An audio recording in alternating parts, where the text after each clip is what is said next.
卡塔瓦诺多斯塔诺斯，这里么是子我天阳子，我是在北京的怀柔水美了，大沟坑里才哈他说他，我哈他吧样，怎么炒片的发扎，了烧烤早才哈打卡达，我在一把子个当，但和不路虎还是老土破了门子内不可的。当他空到我们拉心特萨拉基基，哦，萨考他的生命期的巴斯克努还是拉特蹭个的，拉子他的 video 期也无辜的。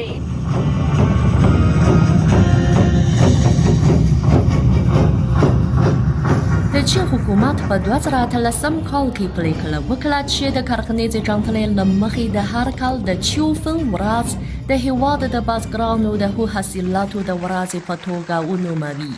له دغې ورځې یې مخه دا ښودلې چې بزګران په دې ورځ په ګډه د ښو حاصلاتو لمانځنه وکړي او د رنګارنګ فعالیتونو له لارې په کلیوالو سیمو کې ترلاسه شوې لاسته راوړنې او د بزګرۍ چارو پرمختګ وښیي.